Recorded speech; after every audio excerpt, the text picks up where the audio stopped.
Welcome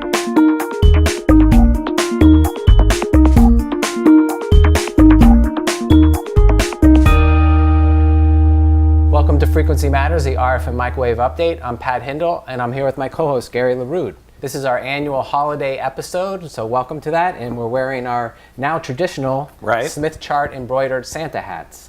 And as is also a tradition, we're going to shrink ourselves down into elves. And this year, we're going to help Santa out with his naughty or nice list for 2016 for the RF and microwave industry.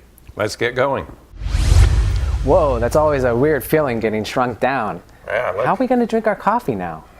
I guess, I don't know. So we're ready for our naughty or nice list for 2016 for the microwave industry. So looking to 5G, I put on my nice list, and at the top of my list is the FCC. They really moved quickly in 6 months. They established rules for the upper microwave and millimeter wave region for 5G technologies, and that really kind of leapfrogged the US in front. I mean, they were way behind up until that point. And then National Science Foundation also issued funds to do research in 5G. So those two things really helped the US, really take a step forward. And on my naughty list is also the 3GPP, who is just continually stuck to this stringent standardization schedule, which has really delayed the whole world. I mean, they're the world leading standardization organization. They should be adjusting to the industry, but I think the industry is just going to move on without them. So how about you? So on my nice list, I think we saw some good progress with GaN being inserted into the wireless base station market this year. That's good news. I think also we're seeing some progress in millimeter wave being used for sort of the last mile connection, the fixed wireless access. Verizon is looking at that. Google Fiber appears to be looking at that as well. As far as naughty, I think, unfortunately, kind of the slowdown in LTE deployment in China has kind of rippled through the industry, and unfortunately, it's impacted Ericsson, it seems like, quite severely. They're shutting down all their manufacturing in Sweden, including their point-to-point radio factory in Boris, so it was not nice to see that. Very disappointing. Yeah.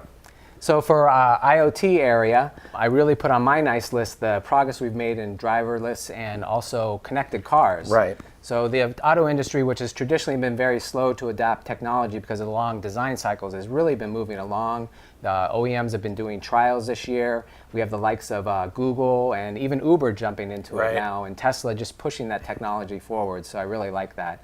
But on my naughty list, I have to put all these low-power, wide-area networking that have come from different companies and different alliances. It's just really complicated and confused the whole IoT industry. There's so many, there's half a dozen of them widely being used, and there's probably dozens that I don't even know about being developed. So we really need to standardize on one or two to really move the industry forward. Yeah, it's confusing. So flipping back to the mobile side, from the infrastructure side, I think one of the nice news today is the growth in filters for mobile phones, particularly smartphones. And that's really fueling the growth of companies like Broadcom and Qorvo and Skyworks. And we're even seeing startups coming out like Resonant and Acoustis Technology. So that, I think, is very nice. On my naughty list is, unfortunately, the hacking of networks that we're seeing and the vulnerability of our personal data. Wow. Yep, definitely a huge issue. Yeah. So moving on to the semiconductor industry, again, another year of very big consolidations and mergers. On the nice list, I have MACOM. I really like what they've done in acquiring optical companies, and now more than half their revenue is realized from optical markets. Right. I also like the acquisition of Green Peak by Qorvo as an IoT play. That was very good. And the big merger of ADI and Linear Tech, I think, is going to be great for them. They'll be a huge solutions provider to the wireless and industrial markets. But on my naughty list, I didn't like the acquisition of Freescale by NXP. I think there was some overlap there. Right. And I don't even like even more the acquisition of NXP by Qualcomm. I just think it's going to make too big of a company to be efficient, and it's going to end up having to be broken up in the long run. Yeah, that's a concern. So let me start with naughty, tagging on to your semiconductor stuff. I was disappointed to see Analogics disappear, one of the pioneering gas mimic companies. They're basically no longer in business now and have disappeared off the map. Also, I think the massive failure of the Samsung Note 7, we ought to note as a disappointment. with the battery problem. Obviously, that's had major financial impact on them and certainly inconvenienced a lot of consumers.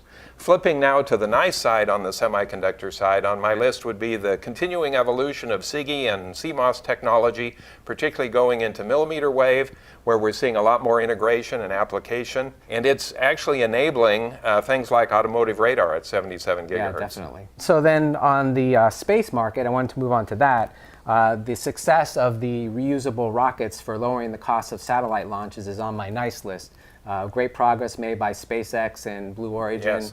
It still has a ways to go, but they've kind of filled that void that NASA left. On my naughty list are a couple unnamed countries that I'll talk about that have been using satellites as weapons. So they've been seen shadowing other satellites, stealing their data, and they've been using aggressive maneuvers to be able to potentially take down other satellites. And I think space is just really an environment that we all have to share, and it's going to become a precious resource in the future. Right. So I'll tag on your satellite comment on the satellite side. I think on the nice list, Elon Musk's recent proposal to launch 4,425 low Earth orbit satellites for wireless infrastructure. Also not quite as ambitious, but certainly ambitious enough, OneWeb. They're continuing to progress in terms of their satellite design and their plans to launch. And then the downside, of course, would be on my naughty list. You can have all this wonderful infrastructure, but if governments prevent the free flow of information, it doesn't do a lot of good. Definitely.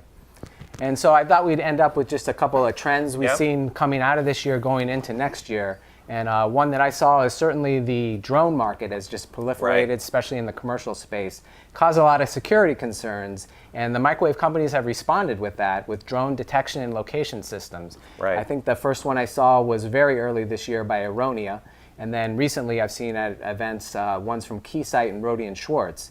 And these are pretty sophisticated systems. They can not only detect, but they can also locate these drones and even disable them or even scoop off their data as it's being taken. So they're pretty sophisticated, and I think that's a growing trend for next year. Right. I think the trend I've started to watch this year is the 3D printing, additive manufacturing, specifically applications in the RF microwave field. And we're seeing activity from universities like UMass Lowell. Right, yeah, we visited them. Right, and companies like, and organizations like MITRE and Leti and others that are doing work in this area. So I think it'll be interesting to watch. Got to get one of those 3D printers for Christmas. That's right, put that on the list. So I think that wraps up our highlights for 2016. We hope this year has been a highlight for you, and we want to thank you for watching and being faithful viewers during the year. Also, we wish you a happy holiday, whatever holiday you happen to celebrate. And we'd particularly like to thank our sponsor, Mini Circuits. They've made this whole year possible for us and let Pat and I have the fun that we do, and we greatly appreciate that. So we suggest if you have a product that you're looking for, check out Mini Circuits on their website, minicircuits.com.